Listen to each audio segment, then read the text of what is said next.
भोजन की थाली के सामने कभी मत हो। शिव महापुराण की कथा कहती है जो तुम्हारे सामने भोजन आया है उसको इतने प्रेम से पाना, इतने प्रेम से पाना कि तुम्हारे चेहरे पर चमक आ जाए।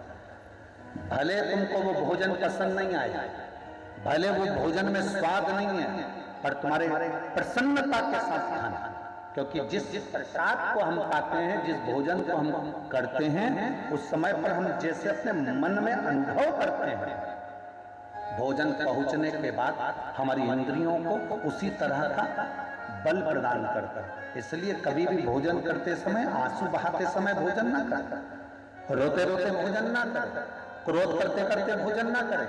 शिव महापुराण की कथा तो यहाँ तक कहती है कि तुम्हारे सामने टीवी चल रही है तो टीवी को बंद करो फिर भोजन करो।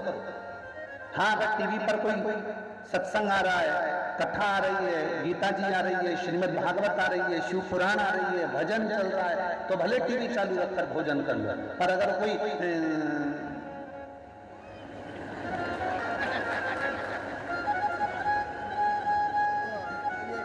भाभी जी घर पर है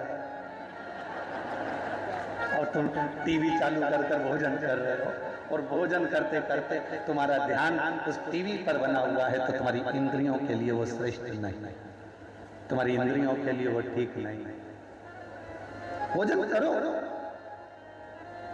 रोते हुए भोजन नहीं।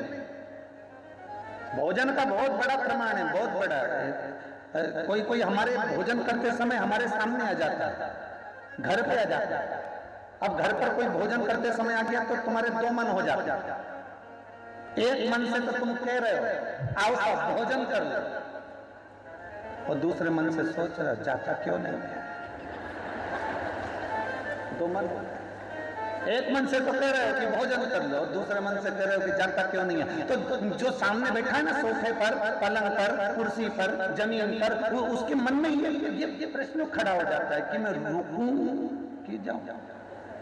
अब एक मन से तो तुम कह रहे हो भोजन कर लो, दूसरे मन से कह रहे हो कि जाता क्यों नहीं है, तो दो मन हो गए। वो दो मन में तुम खुद उलझ गए। अब उलझे ही हो कि मैंने भोजन का बोल दिया और अंदर जाके देखा भी नहीं, और इतनी देर में वो उसने कह दिया हाँ साहब मैं तो भोजन करूंगा, और वो बैठ भी गया। अब तुम अंदर जाओ, फिर जो जगदम्बा है, चंद्रघंटा है, कुष्मांडा है, फिर उसका जरा मुंह देखना।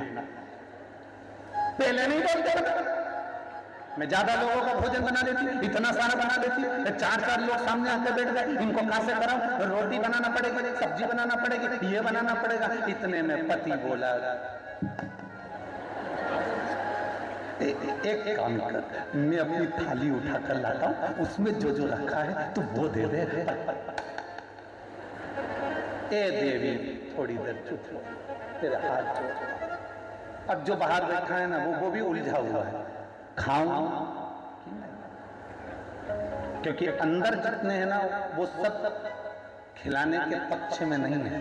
और जो खा रहा था तो वो तो झूठे मुंह तो बोलना ही पड़ेगा ना कि लो साहब भोजन करो साहब, तो मन इसका भी नहीं था, पर बोला है खाओ, और उसका मन था कि मैं खाऊं, अब वो भी उलझा हुआ। वो इंद्रियों के लिए श्रेष्ठ नहीं, वो इंद्रियों के लिए ठीक नहीं है।